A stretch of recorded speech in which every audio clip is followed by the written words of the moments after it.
Welcome back to the Godville. Today we are going to talk about an adulterous generation, or rather three. In the book of Matthew, when asked by the Pharisees and Sadducees to produce a miraculous sign, Jesus replied, "An evil and adulterous generation seeks for a sign, but no sign shall be given to it except the sign of Jonah." Such a point could be obscure. After all, the main thrust of his statement was his upcoming resurrection. But the prevalence of adultery was not insignificant. In ancient Israel, Josiah carried out reforms that motivated God to postpone the conquest of Judea by the Babylonians for the rest of his life. But for all of Josiah's reforms, in the span of time from right after his death through the Babylonians' conquest, the kingdom was worse than it had ever been. And bear in mind, while the northern kingdom was wicked almost completely without interruption, when the southern kingdom went bad, it would often manifest as even more depraved. What was the problem during the reign of Josiah's sons that made it stand out? Adultery. The earthly temple of God, whether physical in ancient times or spiritual in the Christian era, always received God's adverse judgment and is destroyed during an adulterous generation. You can count on it like clockwork.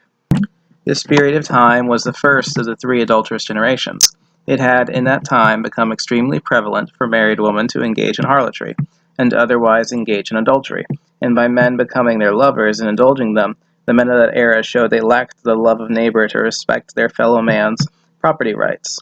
Temple prostitution was also very popular in that time, both male and female. There was a lot of whoring around in association with pagan deities as part of the worship. When one connects himself to a pagan god through a ritualistic sex act with one of their worshippers, like the Israelites did when Balaam proposed a trap, it's quite serious. This condition of marital breakdown was a sign of the time, so to speak, and what followed was the destruction of Jerusalem, the Temple of Solomon, and the deportation of the people of the land to Babylon. While the first adulterous generation was primarily an issue of the woman, the second was entirely the men's fault. The Mosaic Law made clear God permits polygamy under a few conditions. The men of Jesus' day, though, had no respect for the wives of their youth. When their wives grew older, they wanted younger ones, but instead of taking new ones and honoring their first wives in the manners the law laid out, they divorced their older wives and kicked them to the curb, not wanting to expend the resources of supporting both them and their new acquisitions. This treachery was quite offensive to the Creator and to Christ, and it was in that century that the Romans, as prophesied, destroyed Jerusalem and the Second Temple. It was said when the Second Temple was under construction that it would be greater than the former, but this was not the literal case. The Second Temple was far less rich in gold and silver in its construction. This prophecy was pointing much farther ahead to the rebuilding of the Christian spiritual temple after the first destruction. Today, in the Western, traditionally Christian world, we face another adulterous generation. Empowered women are exercising unfettered hypergamy with no social, cultural, religious, or legal apparatus of restraint. Men have no options in preventing or reducing the risk of unfaithfulness, and as DNA tests have come out, it's become clear just how significant this is, as in multiple Western lands, DNA tests have shown that over 30%, roughly a third, of children born to married couples are not the children of the wife's husband.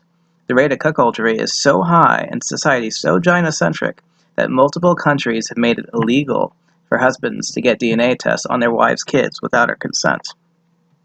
Tell me, is that state of affairs any better than the first two adulterous generations? This is a sign of the times that we are approaching the destruction of the third temple, the spiritual one of God's people, in the Christian era. And what follows that destruction is the ministry of the two witnesses. The four biblical figures associated with them include Joshua the priest and Governor Zerubbabel, two men that led in the construction of the second temple.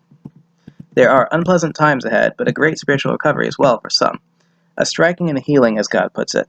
With each day that passes, we get closer to the last few years, before the day everyone sits under their own vine and fig tree, where one can look for the wicked and not find them. Thanks for watching. If you've enjoyed my content, don't hesitate to like, share, subscribe, donate, or comment, if you're so inclined. Until next time, as TFM always stresses, TWRA.